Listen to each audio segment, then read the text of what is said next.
where business ideas and passions turn into profit.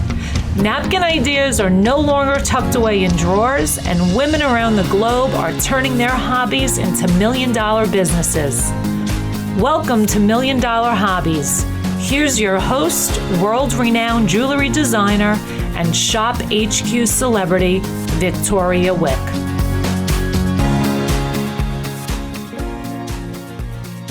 Welcome to another episode of the Million Dollar Hobbies.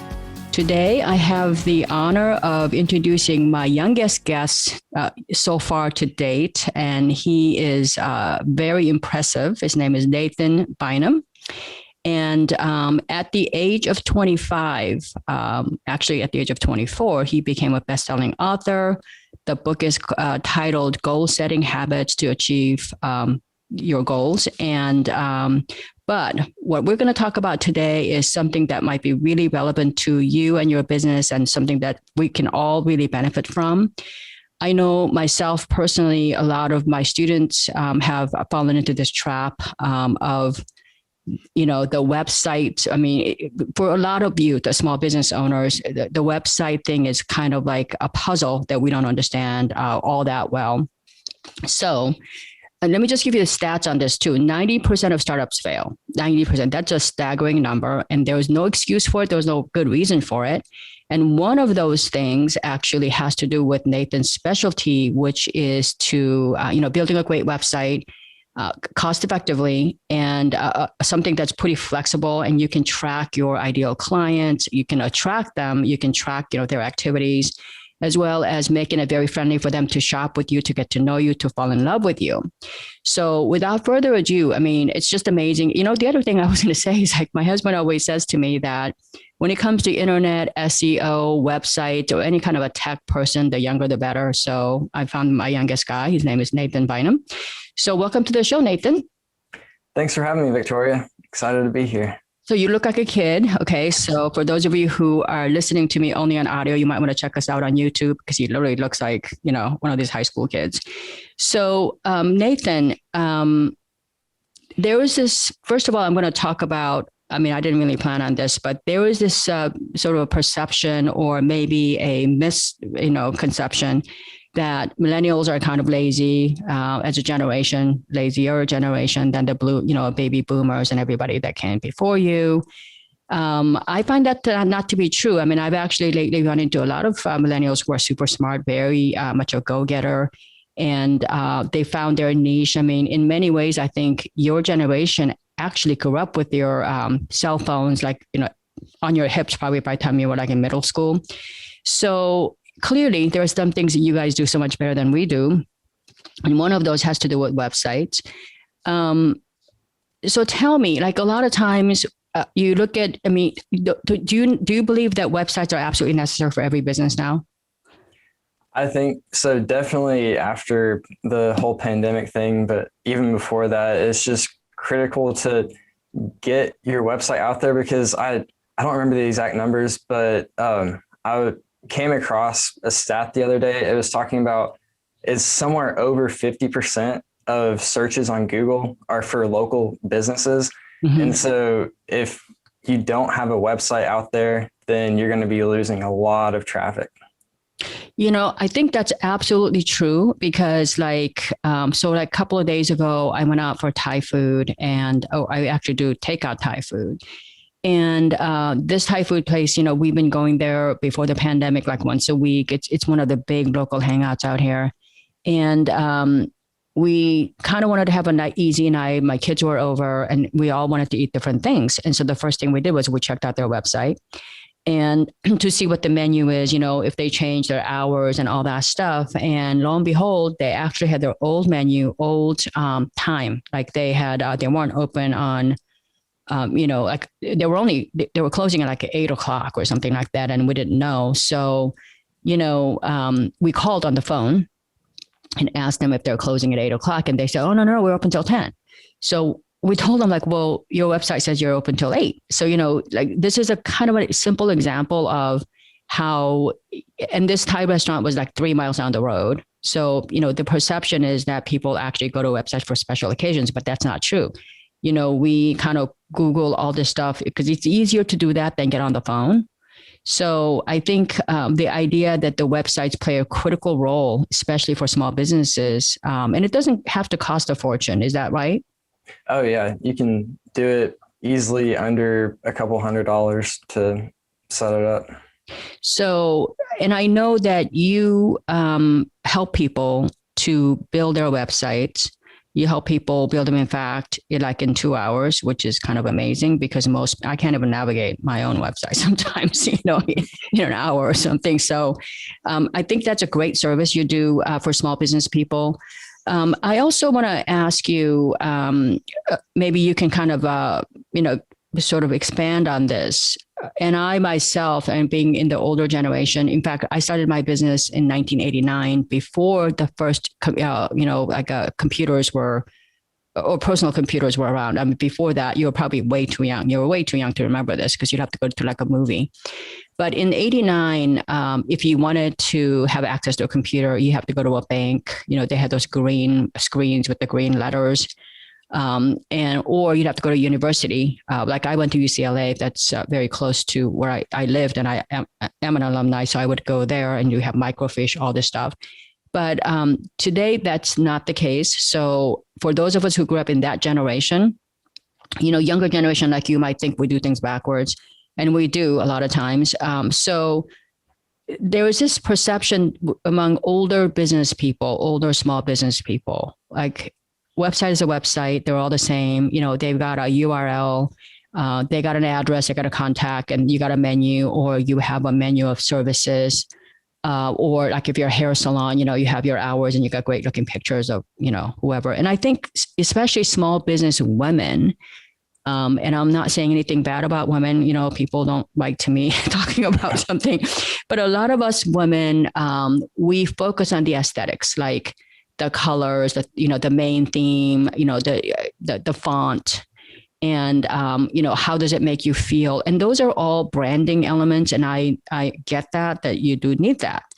But I also know just enough to know that I don't know enough about this, is that all the words you put in there and all the words you choose to put in there has something to do with SEO search. And that has to do, search engine optimization. And that has to do with when you type in something like ice cream store or something like that, that pops up first because you get ranked. So explain a little bit to us about how that relates to website building. So one of the reasons that I tell people to go this route and kind of building it themselves is because, like you're saying, whenever you type something into Google, you have a specific problem that you need to fill. In that case, you need ice cream. Mm-hmm. And I would say that needing ice cream is a necessity. And so I would imagine so. So you type in what you're looking for. And so what I see a lot of times is people go way too broad because they're trying to attract everybody. But whenever you start doing that, it starts not really relating to anybody specifically. And so they're not going to feel those pain points. They're not going to understand what you're trying to do. Even you could, for this example, you could say something kind of related, but a little bit unrelated. Do you want a savory sweet? And then if that was what popped up in the top of Google, in the tagline and all that, then you're not going to be relating to that audience. And so with how it relates to website building is you need to always be able to pivot and change and test and see what converts and what gets a higher bounce rate, which a bounce rate is just people clicking on your website and then clicking back because they didn't find what they're wanting. And so knowing the words that your audience uses, which I like to go in different Facebook groups or LinkedIn groups and kind of just become part of that community and just to provide value to people with questions, but also to see what those questions are and what words they use specifically, because that's where your best website copy is going to come from. It's going to come directly from people who are your ideal clients or people who are looking for that solution that you're providing, but using their words so it really resonates with them. Okay, so let's go back to the ice cream example, because I mean, we all love ice cream. So, and it's something we can relate to. So what you're saying is that, going back to your first, part of the answer, which is, if you were typing in ice cream very specifically, there's going to be less people searching ice cream than, let's say, sweets, for example, right? Mm-hmm. Because a lot of people, if you're like a sweetholic, if you're a chocolate cake person right now or an ice cream person. So when you say sweets, most likely that's not going to get you your search engine optimization to the max. And you're also saying that the customer who wants ice cream actually won't type in sweets. Mm-hmm. It is sweet, but that's not what they're going to type in, right? So, okay, that makes complete sense. And then understanding your target market, and I guess by what you said, like understanding their pain points, understanding the problems that your ideal target audience sees themselves having, right? Because they've got like an ice cream attack and they wanted to have that, and how you're providing that solution that becomes like a great copy material for your website. And then those copy materials then become better searched. Did I get the whole thing correctly now? Yeah, absolutely. Okay, that sounds really great. So, and I think actually you hit on many of the pain points that the small business owner has, because a lot of times as a small business owner, if you're selling, let's say, ice cream, you're thinking, oh my God, my rent is like, $4,000 a month. My employees are costing me $6,000 a month. I need to cover 10 grand. And, how am I going to make money just selling ice cream? So the next thing they do is, well, maybe I'll have the ice cream and the chocolate cake next to it, because the sweet person is going to go do, other things. So then the next thing, is like, well, maybe I'll have I'll do wedding cakes too. So, I mean, that's an extreme example, but this is how we think we understand the ideal client. Then we keep on expanding, and then you lose your focus. So, that's like a really common mistake that a lot of small business owners have. Or sometimes they actually start with the broad definition of their ideal client. And I agree with you. What you were saying is that the smaller the niche, the better off you're going to be in terms of, being able to build a website that's targeted for that customer. So when it comes to building a website, in your mind, what are the top 3 things that's a key factor in generating traffic to you, other than the one you just explained about the search engine, like, the ideal customer? What's the second and third? I mean, do fonts and all that stuff actually matter? Well, consistency in fonts does matter, just because it's like a kind of psychological thing that it kind of messes with their minds when they see like all these different fonts, when people try to get too fancy. But that, as long as it's just a more basic, like pop-ins or something like that, then fonts don't matter a whole lot. What does matter is the words that you use, the copy that you use, and having trust. Like, you can find different sources of people who already have an audience that is kind of particular to yours, but they don't have a competing service, and they already have those audiences built up, and they have that trust with them. And so if you can find a way to provide value to their audience and provide value to them, kind of like a podcast, like I'm providing value for your listeners and for you providing that content.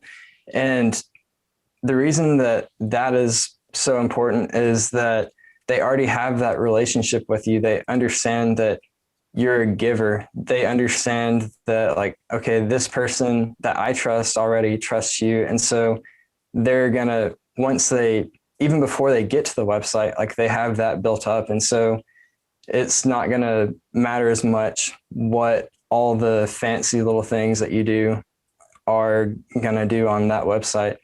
And another thing I would say is super critical, especially now that Google is releasing the vitals, like the 3 different things that they're really going to be looking for in websites. And one of those is how fast your website loads. And so that's another reason that like people get way too fancy with it. Yeah. And so that slows it down dramatically, and it doesn't, the sacrifice that they make with making their website quick enough is not worth the fanciness of their widgets, because I can't tell you how many times I've looked up something and like searching for something, and I've clicked on a website and it's taken like, yeah, exactly. And so I just click away and go to the next one, and it might have been a better website. Yeah. It could be 3 seconds. Yeah, exactly. People don't have the patience for it. So I really like that about, I agree with you on that, on the speed, because I know I don't have time, and anything that loads, like my rule is like 4 seconds. And if it's still got the little, the wheel thing, I just move on, because it's just, life is too short. And, nothing I search is that important. It's not like life-threatening thing. So I just kind of move on to the next guy who makes it a little bit easier for me to do. How do you feel about pop-ups, like on the website? When you visit something, almost 50% of the companies I visit, it says, sign up for this thing and you get 15% off, or, some offer. How do you feel? Do you think that's really necessary, and do they work? I think that there's a more tactful way to do it. Like, I don't have pop-ups on my website. I never have. And the reason that I do that is that I want to have that relationship with the people that I'm going to be working with first before I'm asking them for something. And I have different places on the website that I offer different free things for their email and their name and everything, but I don't let that be the first thing. I don't even have it in the top fold of my website, because which a lot of people tell you to have it in the top fold, but I don't think that that's enough time to really provide that value for other people. So I have a video on the top of my page, and then you have to scroll down to get to anything that you sign up for, because like, for one, subscribers cost the companies money, because you can only send X number of emails and you can only have X number of subscribers before you have to start paying more. So why would you want people who are just hopping on to get something unless they actually know that they're going to be getting that value? And 2, it can come off as spammy. And like, a lot of times I've clicked away from that, and I'm not knocking anybody who does do those things, because we all have our different approaches, but I like to look at it, and I like other people to look at it more of a long-term relationship with those people that you're going to be working with. So I'm not a big proponent of the pop-ups. Okay. That's really important. So I think that if you're, I love what Nathan was saying about, his 2 points. I think they kind of go both hand in hand. And one is that he was talking about working with other people who don't compete with you. So what he's saying is basically to collaborate with people that have similar interests. So, for example, my daughter has a website, and she specializes in millennial bridal custom-made jewelry. So, she does high-end, fine quality, millennials who are eco-conscious, like a earth, conscious person. So since she doesn't basically bridal jewelry for millennial customers who are looking for to make the world better, she could collaborate with like wedding dress designers or florists or, wedding photographers. So because they don't actually compete, they're all going to kind of meet in the same place. So that would be a great example of how you can work with other people who've sort of built up a trust level with their customers, and you can, in return, do the same thing for them. So I think that this collaboration thing is really great.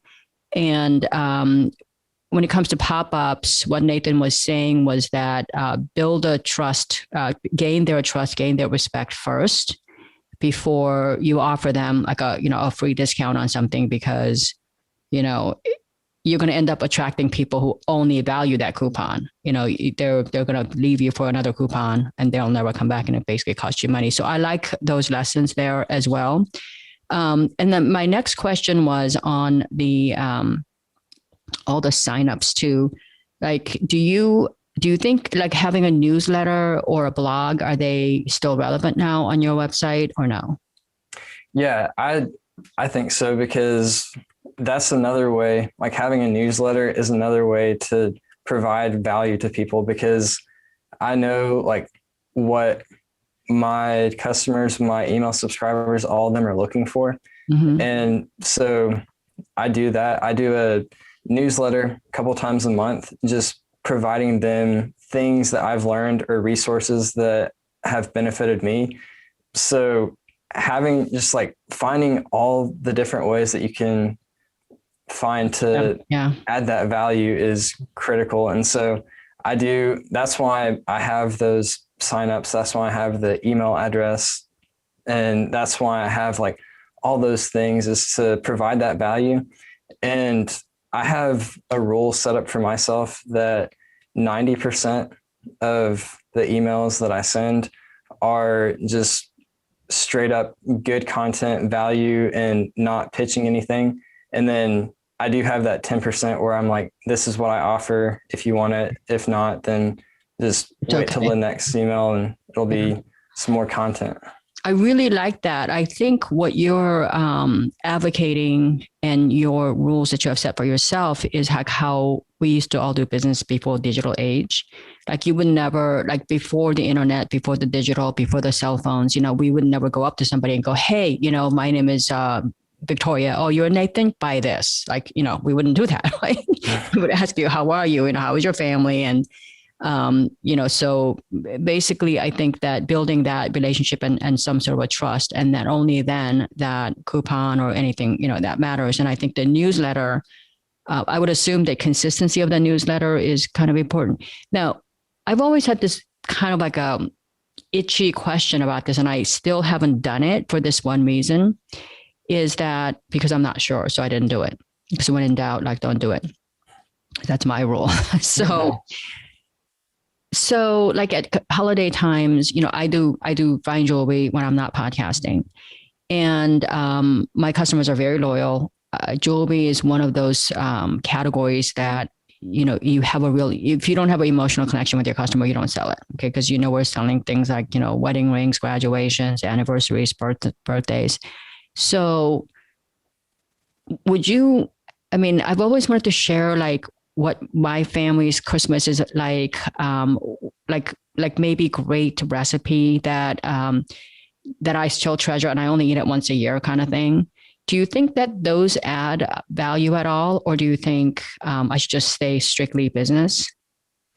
I think that would be a wonderful idea, because like we were talking about earlier, that relationship with the people, you're not just a name, you're not just a business, you're building that relationship with them and seeing that side of you, like seeing the family part, seeing those connections that they also have in their lives, and being able to relate that builds that rapport, and that would make them trust you more and value you more, because you're opening up to them and you're sharing things from your family, you're sharing personal things with them. And so I think that's an awesome idea. Like one of the emails that I send out each month is kind of like a personal story where I've learned lessons from, and then how to apply those lessons to other people's businesses.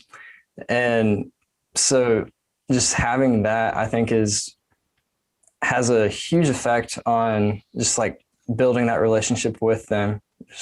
Just like you're saying, like you don't walk up to somebody and do that, but once you have all those, like you have been sending those emails, they're obviously getting your emails because they're on the list.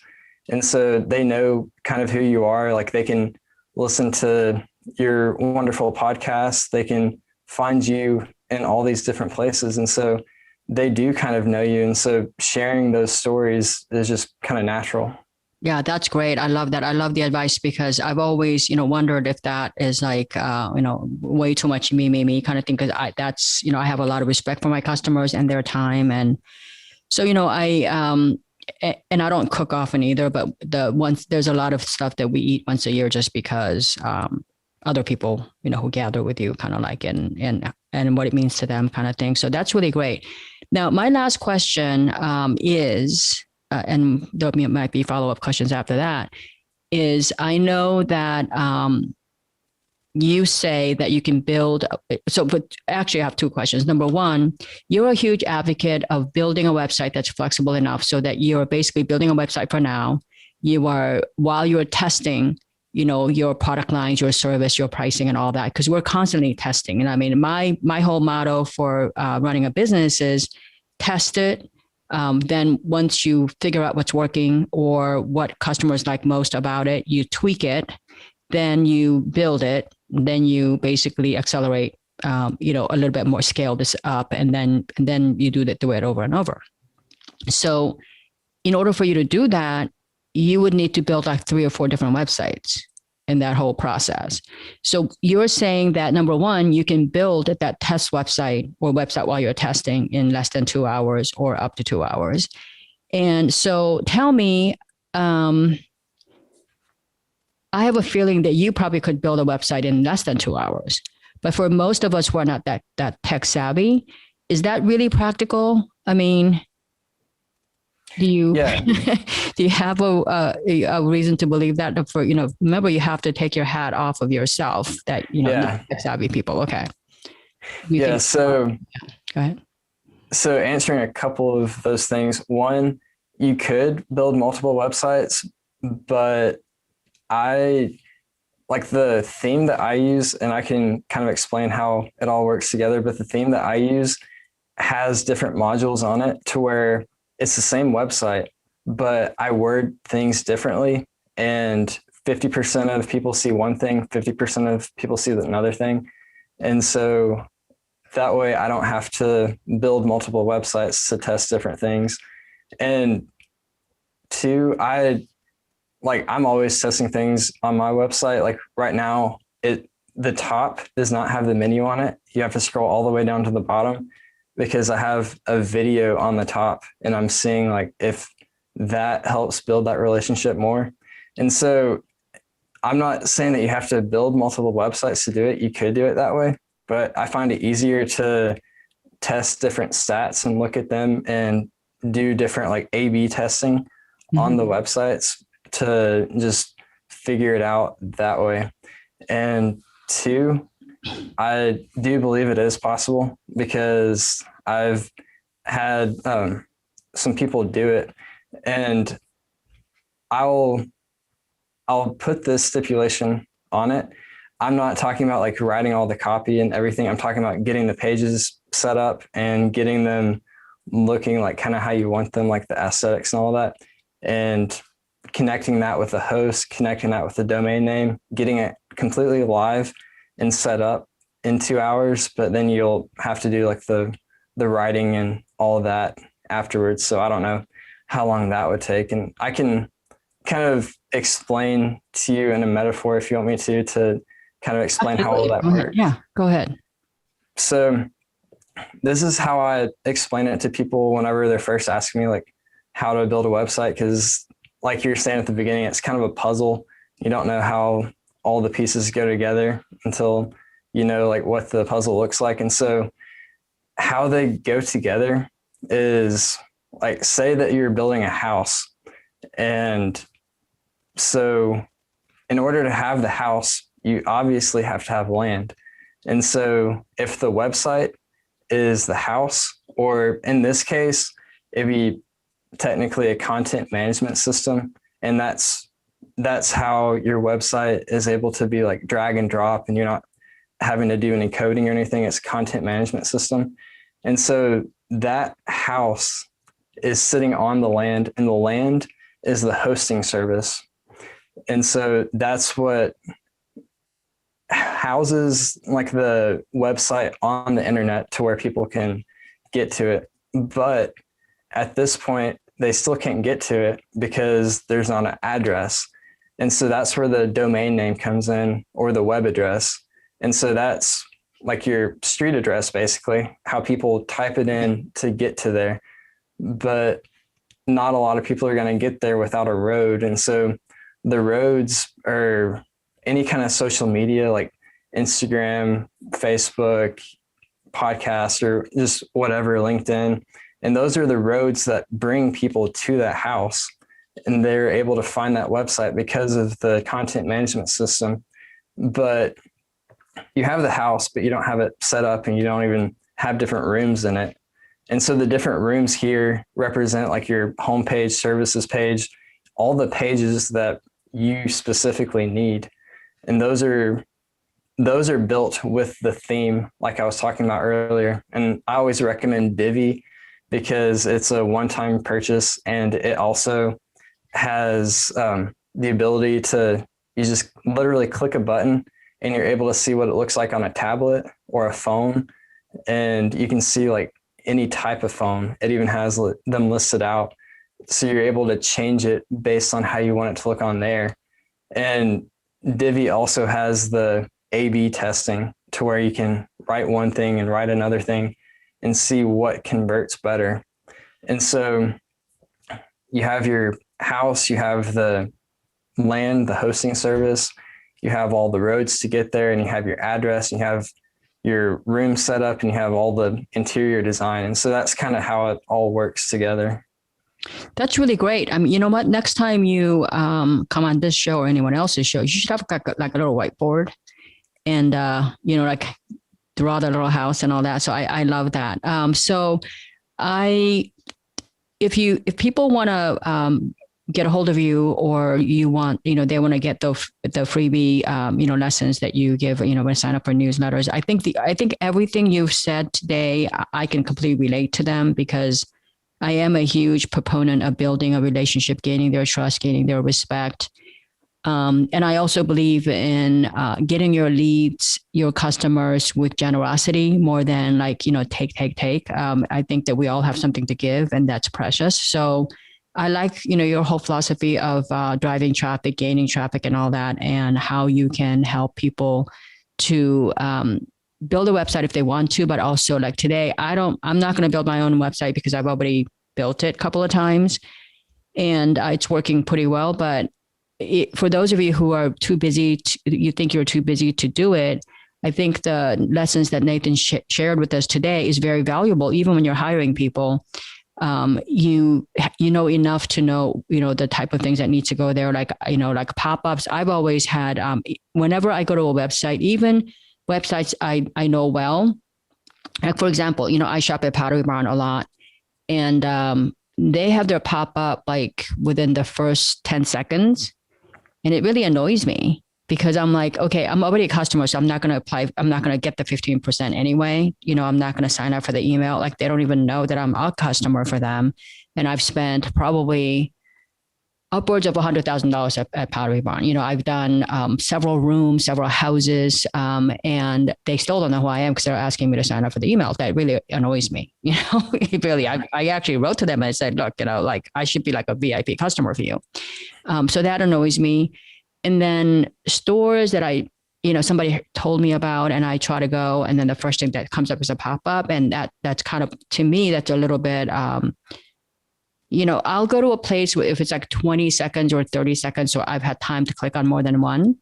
But the first 10 seconds, that to me, I found that very offensive. So I've never done that on my own. So I think that you kind of, answered a very big question on that as well. And the bigger reason why the pop-ups really don't work. So listen, I thank you so much for coming on. And that was like a really great primer on SEO, on everything else, as well as identifying your target market and how people actually Google search your problems and the solutions, potential solutions as well. So you people would who want to learn more about this, where would they go, Nathan? To kind of complement this, I made a PDF to where it could walk people step by step how to set it up with pictures and everything with the hosting and all that. So if they want to, they can go to Reach, Fuel Potential, milliondollarhobbies.com/2 our website. Okay, so that's going to be in my show notes as well. And I think that for those of you who already run a business, who already have a website, go listen to this podcast, and go through the checklist of all the things that Nathan had shown today. But for those of you who, and I know there's quite a few of you out there now that are hobbyist inventors who aspire to be an entrepreneur, or maybe you have a side gig right now, and I think about 30% of you right now actually have some sort of a side hustle, because I did a whole little survey on you. For those of you who do that, so many of you start your businesses and then you're getting traction and you're like, oh my God, I have a business. I mean, I should convert this because I've got like 8 people that want to learn more about this. Or I actually have a very good friend who she's gotten like a lot of her old clothes that she was giving away. And, she thought, oh my God, these are so dated. And, my grandmother, like nothing about these clothes actually are great, but she loved these buttons. And the buttons kind of, they're old schooled and stuff. So she's had a business just selling these old vintage buttons. Well, it took her about 4, 5, 6 months before people figured out like how to use them. And she was, teaching people, like she went to mostly senior citizen places, like, how they could be just such an heirloom thing for the next generation. So now her business is blooming. And she's like, well, how do I build a website? Well, you guys should think about doing your website before your business comes on, because when that business, happens, and the last thing you want to do is worry about the technicalities of building a website at that point. You want to get that momentum and actually start turning your, businesses. This friend of mine, her business is literally on fire. She's doing she's getting small stores. She's actually found great ways to do postcards and all that stuff. So she's got she's in 14 or 15 different stores. All this is happening. She doesn't have a website yet.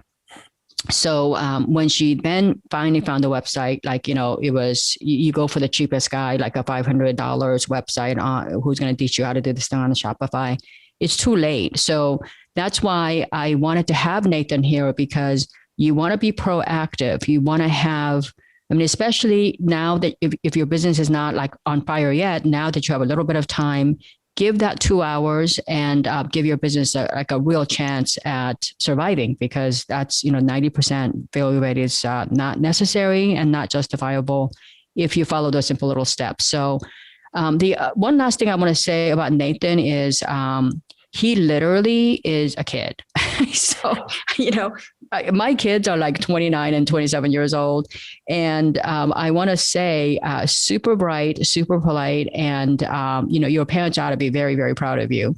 So thank you so much for coming by, being such a class act and a gentleman, and being so knowledgeable and educating us. For those of you who haven't subscribed to this show, please subscribe to this. And if you have kids Nathan's age, share it with them, because there is a future for that millennial generation. So a lot of people in that generation believe that their American dream is moving further and further away from them, which is actually really not true. So until next time, stay healthy and happy, and remember, happiness is a choice. Thank you. You've been listening to Million Dollar Hobbies, where we turn dreams into reality and passion into profit. According to ancient Chinese proverb, a journey of 1,000 miles begins with a single step. Congratulations on taking that first step today.